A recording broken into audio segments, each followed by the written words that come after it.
नमस्कार प्यारे बच्चों, बहुत बहुत स्वागत है आपका अपने YouTube channel NCERT study point पे। और मेरा नाम है अर्जुन। ठीक है, तो आगे चलते हैं। तो जैसा कि आपको पता होगा, हमने अपना न्यू कोर्स स्टार्ट कर दिया था ज्योग्राफी सब्जेक्ट का, जिसे हम भूगोल कहते हैं। तो इस न्यू कोर्स के अकॉर्डिंग मैंने आपको टोटल 4 चैप्टर करा रखे हैं। ठीक है, 4 तो नहीं, तीसरा आपका डिलीट है इस साल, यानी आपको पहला, दूसरा और चौथा, ये 3 चैप्टर मैंने आपको करा रखे हैं। और इस ये जो एक तरह से ये जो चैप्टर है, ये आपको नीचे डिस्क्रिप्शन में इसका लिंक मिल जाएगा। और जब आप वहां पे क्लिक करोगे तो आप इस वीडियो पे आ जाओगे सीधा। ठीक है, तो आज हम इस वीडियो में 5वां चैप्टर देखने वाले हैं, जिसका नाम है प्राथमिक क्रियाएं। ठीक है, तो ये हमारा चैप्टर रहने वाला है। तो शुरू करते हैं अपना ये चैप्टर। और आपको मैं बता दूं, आप जब हमारे चैनल पे आओगे तो यहाँ पर आपको प्लेलिस्ट का ऑप्शन दिखेगा। जब आप इस पर क्लिक कर दोगे तो इस प्रकार से प्लेलिस्ट आपके सामने ओपन हो जाएंगे। तो प्लेलिस्ट का मतलब क्या है? तो देखो, प्लेलिस्ट का मतलब है उसमें सभी प्रकार के वीडियो होते हैं। अगर मान लो आप हिंदी के स्टूडेंट हो, तो लेखक और कवि कवि का जो जीवन परिचय है वो आपको इस प्लेलिस्ट में मिल जाएगा। फिर आपको अगर ज्योग्राफी का न्यू कोर्स ज्वाइन करना है तो यहाँ पे आपको मिल जाएगा। हिस्ट्री का यहाँ मिल जाएगा, पॉलिटिकल, ठीक है, ज्योग्राफी सभी आपको यहाँ पे मिल जाएंगे। फिजिकल का, हिंदी का, सभी प्रकार के आपको मिल जाएंगे। और आपको सिलेबस देखना है तब आप पहली से 12वीं तक का सिलेबस देख सकते हो इस प्लेलिस्ट पे जा जाके। ठीक है, तो आगे चलते हैं। और आपका कोई सवाल हो, कोई क्वेरी हो, तो आप मुझे पर्सनली पूछ सकते हो इंस्टाग्राम पर। यहाँ पे जब आप नीचे जाओगे तो यहाँ पे एक लिंक दिखेगा। आप जब इस लिंक पे क्लिक करोगे तो जो है वहाँ पे हमारा चैनल जो है वो ओपन हो जाएगा। ठीक है, और आप मुझे फॉलो करना ना भूलें, और आप मुझसे नीचे पर्सनली मैसेज करके पूछ सकते हैं। यूजर नेम आप सभी के सामने लिखा हुआ है। आगे चलते हैं। और आपको बता दूं, जो हमारा टेलीग्राम पे एक ग्रुप है, वो अगर आपने ज्वाइन नहीं किया तो उसको ज्वाइन करें। वो बहुत ही इंपॉर्टेंट ग्रुप है, उस पर आपको सभी प्रकार के नोट्स मिल जाते हैं। ठीक है, ये जो मैं वीडियो आपके लिए बना रहा हूँ, इसका जो PDF है वो आपको वहाँ पे मिल जाएगा। और आपको बता दूं, अगर आप टेलीग्राम पे जाओगे तो वहाँ पे सर्च करोगे इस नाम को, A.K NCERT स्टडी पॉइंट, तो ऐसा ग्रुप वहाँ पे ओपन हो जाएगा। आप वहाँ देख सकते हो, फोटो कुछ इस प्रकार का होगा। ठीक है, तो जब आप इस पर क्लिक कर दोगे तो नीचे एक ज्वाइन का ऑप्शन आ जाएगा। जब उसे ज्वाइन पे क्लिक करोगे तो आप ग्रुप से ज्वाइन हो जाओगे। ठीक है, तो पहले मैं आपको बता दूं कि आप इस चैप्टर में क्या क्या पढ़ने वाले हो। ठीक है, पाठ्यक्रम इसमें आपका मतलब कौन कौन सा टॉपिक होगा इस चैप्टर के अंदर। ठीक है, तो देखो, इस अध्याय में मैं आपको प्राथमिक क्रिया के बारे में बताऊंगा। और इस अध्याय में हम जो है कृषि के बारे में पढ़ेंगे। और इस अध्याय में हम पशुपालन के बारे में पढ़ेंगे। और इस अध्याय में हम भोजन संग्रहण के बारे में पढ़ेंगे, जो भोजन को एकत्र किया जाता है। ठीक है, और खनन यानी खुदाई के बारे में पढ़ेंगे। मान लो जो खुदाई होता है, ठीक है, कोई भी काम के लिए, खनिज निकालने के लिए, तो उसके बारे में भी इस वीडियो में पढ़ेंगे, यानी चैप्टर में पढ़ेंगे। तो शुरू करते हैं अपना ये चैप्टर। और मैं बता दूं, ये चैप्टर जो है ईजी है, ज़्यादा मुश्किल नहीं है। इसमें आप क्रियाओं को पढ़ लोगे तो आपको ये चैप्टर समझ में आ जाएगा। पहले मैं आपको बता दूं, आर्थिक क्रिया का अर्थ क्या होता है। देखो, आर्थिक का मतलब होता है पैसों से जुड़ा हुआ, क्रिया का मतलब होता है काम, यानी पैसों से जुड़ा हुआ कुछ काम, उसी को कहते हैं हम आर्थिक क्रिया। अब बुक के लैंग्वेज में क्या होता है, देखो, मनुष्य की वह सभी क्रियाएं जिनसे मनुष्य को धन की प्राप्ति होती हो, उसे हम कहते हैं आर्थिक क्रिया। मान लो कोई व्यक्ति है, वो कोई भी काम कर रहा है जिससे उसको पैसे मिलता है, ठीक है, धन मिलता है, तो उसको हम कहते हैं आर्थिक क्रिया। ठीक है, तो ये आप समझ सकते हो। और हम बात करते हैं आर्थिक क्रिया के प्रकार कौन कौन से होते हैं। यानी आप यहाँ पे समझो कि जो क्रिया होती है उसको हम कितने प्रकार से कर सकते हैं, या फिर उसको कितने प्रकार में बांटा जाता है। तो क्रिया हमारा 3 होता है, वैसे 4 क्रियाएं होती हैं। प्राथमिक क्रिया, द्वितीयक क्रिया, और तृतीयक और चतुर्थ क्रिया। ठीक है, टोटल हमारे 4 क्रिया होते हैं। तो जो आपका ये चैप्टर है वो 5 है, इसका नाम है प्राथमिक क्रिया। तो इस चैप्टर में हम सिर्फ, यानी इस वीडियो में हम सिर्फ प्राथमिक क्रिया के बारे में पढ़ेंगे। फिर इसके बाद आपका 6वां चैप्टर आएगा, उसका नाम रहेगा द्वितीयक क्रिया। तो उसमें हम जो है सिर्फ द्वितीयक क्रिया के बारे में पढ़ेंगे। और उसके बाद एक चैप्टर आएगा जिसका नाम रहेगा तृतीयक और चतुर्थ क्रियाकलाप या फिर क्रिया। ठीक है, अगर मैं आपको बता दूं, अगर आपने इकोनॉमिक्स पढ़ा है तो उसमें ये क्रियाएं बढ़ती चली जाएंगी। ठीक है, और 5वां क्रिया भी आ जाएगा, 6वां क्रिया आ जाएगा, 7वां आ जाएगा, तो वो बढ़ जाएगा। वो अर्थशास्त्र होता है, उसमें थोड़ा सा आर्थिक रूप से बढ़ जाता है, ठीक है, क्रियाएं वहाँ बढ़ जाती है। तो अगर आप वो पढ़ रखे हो तो आपको पता होगा। तो आगे टॉपिक पे चलते हैं हम। देखो पहला ये जो हमारा टॉपिक हो जाता है, इसका नाम हो जाता है पशुपालन। आपको पशुपालन का मतलब पता ही होगा। मान लो कोई पशु है, उसको हम पालते हैं, उसी को पशुपालन कहते हैं। ठीक है, ये इसका अर्थ होता है। तो देखो पशु, मान लो आप कोई भी गाय हो, ठीक है, भेड़ हो, बकरी हो, सुअर हो, ये सभी जो पशु है इनको जब हम पालते हैं इसी को पशुपालन कहते हैं। मान लो इसका जो खाना है, जो भोजन है, उसको हम कहाँ से एकत्र करेंगे। तो ये भी हमारे दो प्रकार से होते हैं। पशुपालन दो प्रकार से होते हैं। पहला हमारा हो जाता है चलवासी पशुचारण और दूसरा हो जाता है वाणिज्यिक पशुधन पालन। आप यहाँ फोटो देख सकते हो, ये देखो लिखा हुआ जो है चलवासु पशुचारण जो है, और दूसरा है वाणिज्यिक पशुधन पालन। ठीक है, ये दो है हमारे। तो देखो चलवासी पशुचारण में क्या होता है कि इसमें जो पशु होते हैं उनको एक स्थान से दूसरे स्थान ले जाते हैं चारे की तलाश में, भोजन की तलाश में, ठीक है, खाने की तलाश में। इसमें पशु एक स्थान से दूसरे स्थान घूमते रहते हैं और इसमें पशुओं का खास ख्याल नहीं रखा जाता। तो आप यहाँ पॉइंट देख सकते हो। देखो यह एक प्राचीन जीवन निर्वाह पशुचारण है, बहुत ही प्राचीन है। इसमें पशुचारक अपने अपने पशुओं को लेकर चारे की खोज में एक स्थान से दूसरे स्थान घूमते रहते हैं। ठीक है, इसमें पशुओं की विशेष देखभाल नहीं की जाती। इसमें पशुओं को प्राकृतिक रूप से उगने वाले जो घास है उन पर ही इनको निर्भर रहना पड़ता है। ठीक है, इसमें एक साथ बहुत सारे पशुओं को पाला जाता है। मान लो बहुत सारे पशु है, गाय भी है, भेड़ भी है और सुअर भी है, भैंस भी है। ये सभी प्रकार के जो पशु हैं इनको जब पाला जाएगा तो इनका खास ख्याल नहीं रखा जाता उसमें। ठीक है, और इनका जो खाना है वो प्राकृतिक रूप से जो घास उगते हैं, जो उनको एक तरह से इनको जो है यही खाना पड़ता है। दूसरा, इनका देखभाल सही नहीं होता।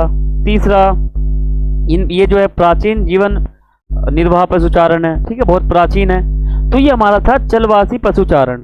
अब वाणिज्यिक पशुधन पालन में क्या होता है, देखो यह एक व्यवस्थित पशुपालन है। आपको पता होगा ये वाणिज्यिक पशुधन पालन जो है ये व्यवस्थित है। इसमें ये पैसों के लिए किया जाता है एक तरह से। यह एक पूंजी प्रधान पशुपालन है। इसमें केवल किसी एक विशेष प्रकार के पशु को पाला जाता है। ठीक है, ये वाणिज्यिक पशुधन पालन में ये होता है कि इसमें एक ही प्रकार के पशु होते हैं। अगर भैंस को पाल रहे हैं तो सिर्फ भैंस होगा उसमें, ठीक है, उसके अलावा कुछ नहीं होगा। तो ऐसे एक तरह सिस्टम से यहाँ पाला जाता है। इसमें पशुओं को एक फार्म में बांध कर रखा जाता है। ठीक है, पाला जाता है। इसमें पशुओं की विशेष देखभाल की जाती है एवं उन्हें वैज्ञानिक पद्धति के द्वारा पाला जाता है। इसमें प्रमुख जो पशु हैं वो भेड़ है, बकरी है और गाय है। ठीक है, आपने यहाँ क्या समझा? देखो चलवासी पशुचारण में जो है बहुत सारे पशु को पाला जाता है, बहुत अनेक होते हैं। इनमें जो पशु पाले जाते हैं इनका ध्यान सही से नहीं रखा जाता। लेकिन वाणिज्यिक पशुधन पालन में ये है कि इसमें ध्यान रखा जाता है सही से। ठीक है, पशु एक ही होते हैं, एक ही प्रकार के पशु। अगर गाय को पाल रहे हैं तो सिर्फ गाय रहेगा वहाँ पर। और यहाँ व्यवस्थित पशुपालन है, यहाँ हर चीज सही से एक तरह से रखा जाता है, सिस्टम रहता है। ठीक है, तो यहाँ पे व्यवस्थित है। और ये मैं बता दूं जो वाणिज्यिक पशुधन पालन है ये पैसों के लिए किया जाता है। लेकिन चलवासी पशुचारण जो है ये अपने गुजारे के लिए किया जाता है, अपने भोजन के लिए, अपने गुजारे के लिए किया जाता है। ठीक है, लेकिन ये जो है हमारा पशुधन पालन वाणिज्यिक, तो ये जो है एक पूंजी प्रधान पशुपालन है। ठीक है, इसमें पैसों का प्रधानता होता है एक तरह से इसमें। तो ये हमारा जो है एक तरह से पैसों के लिए होता है और ये हमारा खुद के लिए होता है। आप यहाँ देख सकते हो ये जो आपको पीछे पशु दिख रहे हैं बहुत सारे हैं, गाय भी हैं, भेड़ भी है, बकरी भी है और ये व्यक्ति है जो इनको पालता है। अब देख रहे हो ये चारे की तलाश में एक स्थान से दूसरे स्थान घूम रहा है। ठीक है, खुद के लिए पशु को पालता है, कोई बिजनेस नहीं है इसमें, कोई व्यापार नहीं है। ठीक है, लेकिन जो वाणिज्यिक पशुधन पालन है इसमें देख रहे हो आप एकदम क्वालिटी से पाल रखे हैं ये लोग। एक किनारा बना हुआ है, इसमें गाय है, उधर गाय, मतलब एक प्रकार के पशु इसमें पाले जाते हैं और बहुत ही व्यवस्थित तरीके से पाले जाते हैं, बहुत ही अच्छे तरीके से पाले जाते हैं। ठीक है, ये पैसों के लिए किया जाता है। मान लो ये गाय जो यहाँ पे खड़े हैं, अगर इनको घास खिलाया जाएगा तो ये दूध देंगे, दूध देने के बाद जो दूध है उसका व्यापार किया जाता है, समझ रहे हो। तो ये कहीं ना कहीं हमारा एक तरह धन के लिए ये जो है पशुपालन होता है। तो फिर आगे चलते हैं। देखो हमारा अगला टॉपिक है चावल प्रधान कृषि। देखो कृषि का मतलब होता है खेती, चावल का मतलब होता है जो आप चावल खाते हैं वो चावल। प्रधान मतलब चावल जो है इसमें प्रधान सबसे मुख्य जो फसल है वो चावल होता है। चावल जो है सबसे मुख्य होता है इसमें और कुछ नहीं उगाया जाता, सिर्फ चावल उगाया जाता है। इसलिए हम इसे चावल प्रधान कृषि कह देते हैं। देखो चावल आप देख सकते हो, ये चावल है, फोटो है चावल का। इसमें पानी सबसे ज्यादा लगता है, ठीक है। तो ये देख सकते हो आप। इसमें आप किस प्रकार से अपने पेपर में पॉइंट लिखोगे वो आप समझ लो। तो देखो इसमें आप कैसे लिखोगे, चावल प्रधान कृषि। तो इसमें सबसे पहले आप ये लिखोगे, जो इसमें जो है चावल प्रमुख फसल होता है, आपको पता होना चाहिए। इसमें जो खेतों का आकार है वो बहुत ही छोटा होता है, ठीक है। बहुत छोटे आकार के खेतों में जो है चावल की कृषि की जाती है, पानी अधिक लगता है। और इस प्रकार का जो कृषि है, इसमें खेती का कार्य जो है वो किसान और उनका पूरा परिवार लगा रहता है। मान लो ये पूरा क्षेत्र है, ठीक है, इसमें चावल की कृषि हो रही है, तो इसमें किसान लगा रहेगा और किसान का जो पूरा परिवार है वो इस कार्य में लगा रहेगा, ठीक है। और इसमें मशीनों की बहुत ही कम आवश्यकता होती है, ठीक है। यंत्रों की आवश्यकता बहुत ही कम पड़ती है, ठीक है। मानव श्रम की आवश्यकता सबसे अधिक पड़ती है। जो मानव है, मनुष्य जो है, उनकी आवश्यकता यहाँ पर कृषि करने के लिए बहुत ही अधिक पड़ती है, ठीक है। अब देखो इस प्रकार की कृषि में उर्वरता बनाए रखने के लिए पशुओं के जो गोबर है, उनकी जो खाद है और हरी खाद जो है, इन दोनों का उपयोग किया जाता है यहाँ पर। और देखो इस कृषि में प्रति इकाई उत्पादन जो है सबसे ज्यादा होता है, लेकिन जो प्रति मजदूर उत्पादन है बहुत कम होता है, ठीक है। तो ये हमारा हो जाता है चावल प्रधान कृषि, ठीक है। आप ऐसे अगर आपके बोर्ड एग्जाम में क्वेश्चन आ जाए, वैसे आ जाता है कभी कभार, तो रिपीट होता रहता है, तो अगर आ जाए तो आप इसको ऐसे बताओगे कि जो ये जो कृषि है, इसमें सबसे प्रमुख हमारा चावल हो जाता है। यंत्रों की आवश्यकता कम पड़ती है, खेतों का आकार छोटा होता है, किसान कार्य करता है, मानव कार्य करता है, किसान का पूरा परिवार कार्य करता है, ठीक है। ये आप पॉइंट बता सकते हो, ठीक है। अब बात करते हैं रोपण कृषि। रोपण कृषि जो है ये बहुत ही बड़े खेतों में किया जाता है, बहुत क्षेत्र जो है इसका बहुत बड़ा होता है, आप यहाँ देख सकते हो। तो आप इसको थोड़ा अंदर से पढ़ो, थोड़ा गहराई से पढ़ोगे तो आपको समझ में आएगा। तो देखो रोपण कृषि जो है ये जो है लाभ के लिए बड़े आकार के क्षेत्र में की जाती है। इसमें लाभ पहुंचता है लोगों को, मजदूर को, ठीक है। तो वो बहुत ही बड़े क्षेत्र में किया जाता है, अधिक पूंजी लगता है इसमें, उच्च प्रबंध लगता है, ठीक है, तकनीक लगता है, वैज्ञानिक विधियां लगती हैं इसमें। आप ऐसे याद रखो, मान लो कोई भी कृषि हो रहा है, कोई भी कृषि, अगर खेतों का आकार बड़ा है तो आप समझ जाओ उसमें पैसे ज्यादा लगेंगे, यंत्रों की ज्यादा आवश्यकता होगी। खेतों के हिसाब से आप अपना पॉइंट बना सकते हो ज्योग्राफी में, ठीक है। अगर खेतों का आकार छोटा है तो आप समझ जाओ, आप तुक्का मार सकते हो, इसमें पैसों की आवश्यकता कम पड़ती है, यंत्रों की आवश्यकता कम पड़ती है, मजदूरों की आवश्यकता ज्यादा पड़ती है। ऐसे पॉइंट अपने आप बनते चले जाएंगे और 5 नंबर में आएगा तो आप मुश्किल से 7-8 पॉइंट लिख दोगे तो आपका नंबर मिल जाएगा, ठीक है। तो देखो रोपण कृषि में प्रमुख फसल कौन कौन से हैं वो आप समझ लो। देखो चाय है, कॉफी है, कपास है, गन्ना है, ये हमारे जो है प्रमुख फसल होते हैं हमारे रोपण कृषि में, ठीक है। रोपण कृषि किया जाता है उसमें। अब आप जान लो जो रोपण कृषि हो रहा है इसकी विशेषता क्या क्या है। देखो विशेषता जो है हमारा विस्तृत क्षेत्र होता है, क्षेत्र का जो आकार है वो बहुत ही बड़ा होता है, विशाल होता है, लोग करते रहते हैं कृषि। और दूसरा हमारा हो जाएगा अधिक पूंजी लगता है, क्योंकि खेतों का आकार बड़ा है, यंत्रों की आवश्यकता पड़ जाती है, वैज्ञानिक विधियां चाहिए, ठीक है, मजदूर चाहिए। तो इतनी जब चीज चाहिए तो इसमें कहीं ना कहीं पैसे ज्यादा लगेंगे, सस्ते श्रमिक की जरूरत होती है, ये भी एक विशेषता है इसमें, ताकि पैसे कम लगे। वैज्ञानिक विधियों की जरूरत होती है, जैसा कि मैंने आपको बताया, ठीक है। ये कहीं ना कहीं विशेषता है हमारी। अब हम बात करते हैं विस्तृत वाणिज्य अनाज कृषि, ठीक है। यानी जो हमारा विस्तृत का मतलब होता है बहुत फैला हुआ, अनाज मतलब जो हम खाते हैं खाना, और कृषि यानी खेती, ठीक है। इसमें मैं आपको बता दूं गेहूं सबसे प्रमुख फसल होता है इसमें। वाणिज्यिक जो हमारा विस्तृत वाणिज्यिक अनाज कृषि है बहुत ही प्रमुख होता है इसमें गेहूं। देखो इसकी प्रमुख फसल जो गेहूं होती है मैंने आपको बताया, ठीक है।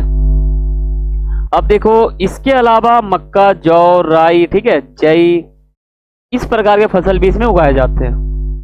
देखो इसमें खेतों का आकार बहुत बड़ा होता है, आपको पता होना चाहिए, बहुत ही बड़ा होता है। इसमें खेत जोतने से लेकर फसल को काटने तक सभी कार्य जो यंत्रों से किया जाता है। मान लो एक खेत में हमने कृषि कर दी, यहाँ पे हमने फसल को काट लिया, काट के हम ले गए, तो इसके बीच की प्रक्रिया में पैसे ज्यादा लगेंगे, यंत्र ज्यादा लगेंगे, मजदूर ज्यादा लगेंगे, ठीक है, ये सब चीजें ज्यादा लगेंगे, ये आप समझ सकते हो। देखो इसमें प्रति मजदूर जो उत्पादन है वो बहुत ज्यादा होता है, ठीक है, बहुत ज्यादा होता है।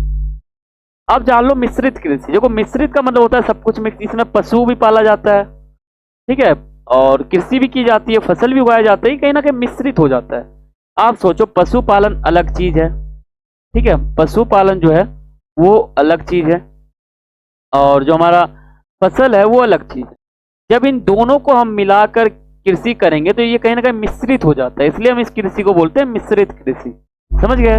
ठीक है, तो देखो आगे हम बात करते हैं मिश्रित कृषि में क्या क्या होता है, फसल कौन कौन से हैं, ठीक है, पशु कौन कौन से हैं। तो देखो इस प्रकार की जो कृषि है इसमें फसल उत्पादन और जो पशुपालन है वो दोनों किया जाता है। इसमें फसल भी उगाए जाते हैं और पशुपालन यानी पशु को भी पाला जाता है।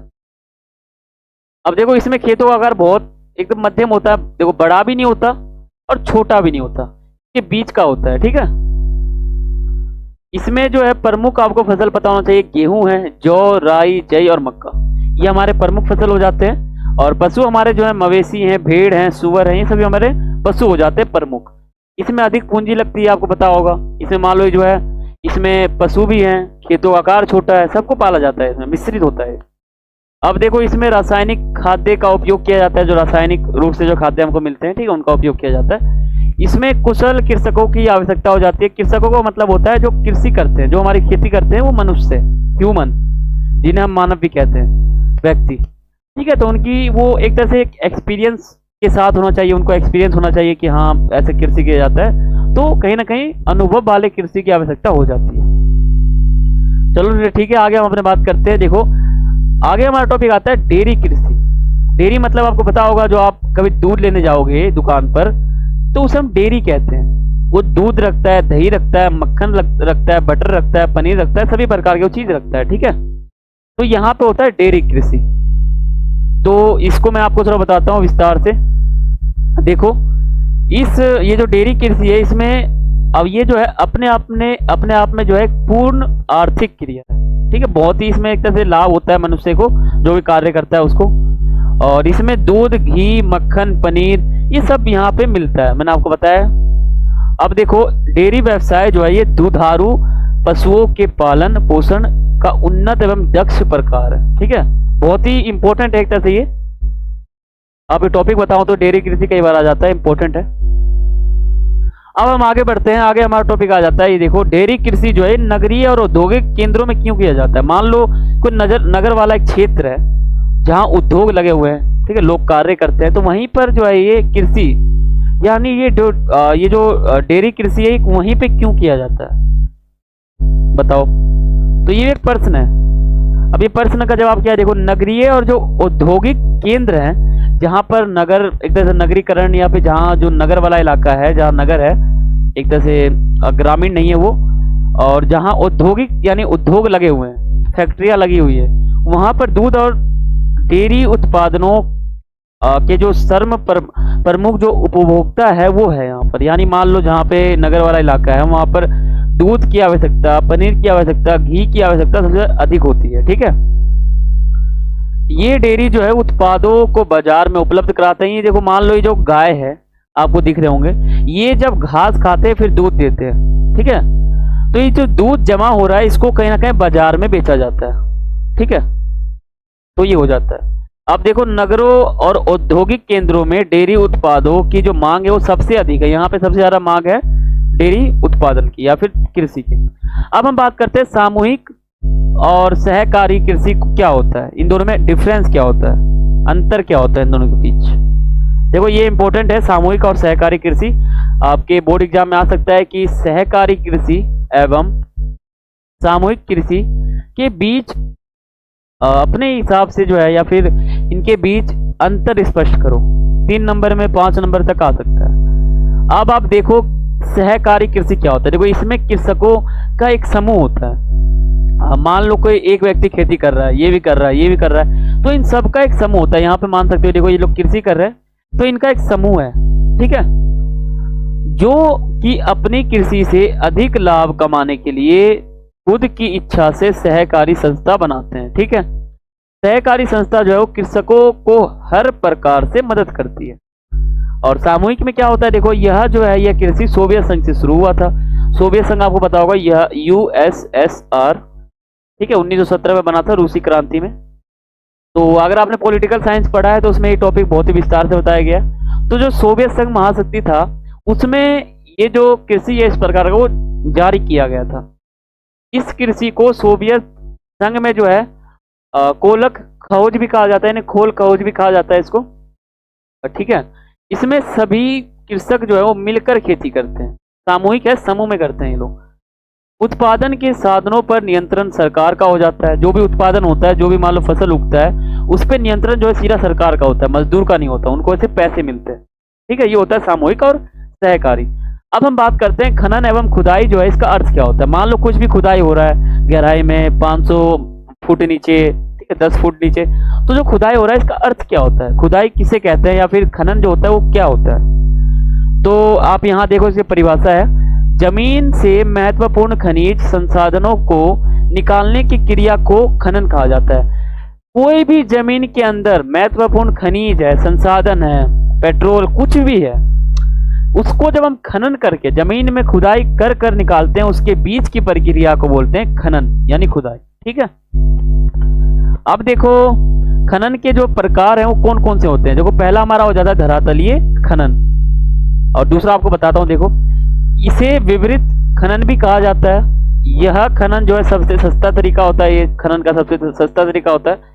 इस प्रकार के खनन में सुरक्षा के जो उपकरण है वो बहुत कम लगते हैं। लेकिन जो दूसरा हमारा प्रकार है उसका नाम है भूमिगत कृषि या फिर खनन, खनन सॉरी कृषि नहीं, खनन। देखो इसमें इसको जो है कुपकी खनन भी कहा जाता है। इस प्रकार के खनन जो है वो गहराई में स्थित होते हैं, और जो खनिज होते हैं गहराई में उनको निकालने में प्रयोग किया जाता है। इस प्रकार का खनन जो है वो महंगा होता है। इस प्रकार के खनन में जोखिम बड़ा काम होता है, उपकरणों की आवश्यकता हो जाती है। देखो धरातलीय का मतलब ये होता है कि धरा पे खुदाई हो, ये मान सकते हो आप जमीन है, इस पे जो खनन हो रहा है इसके ऊपर से हम सामान निकाल रहे हैं, इसको हम कहते हैं धरातलीय खनन। यानी जमीन पर ही हमें खनन करने के दौरान सामान मिल जाता है।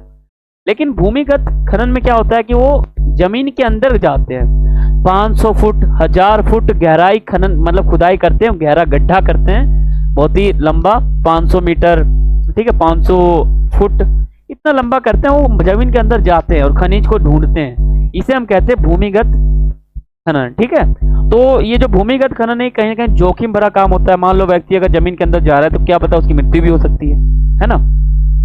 आप यहाँ फोटो देखो, देखो ये हमारा है धरातलीय खनन। इसके ये जो होता है देखो, इसमें ऊपर से खनन होता है, ज्यादा गहराई में हम लोग नहीं जाते, ऊपर से खनन होता है और सामान निकाल लेते हैं और उनका प्रयोग हम करते हैं। लेकिन जो हमारा भूमिगत खनन होता है वो मान लो यहाँ पे जमीन है, इसके ऊपर हम एक तरह से खुदाई करेंगे और पूरा 500 फुट 1000 फुट अंदर जाके मजदूर अंदर जाएंगे और फिर ढूंढेंगे कुछ सामान। तो ये कहीं ना कहीं जोखिम भरा हो जाता है, उपकरणों की आवश्यकता हो जाती है भूमिगत में। ठीक है, ये बहुत महंगा होता है भूमिगत, जानलेवा एक तरह से हानि होता है।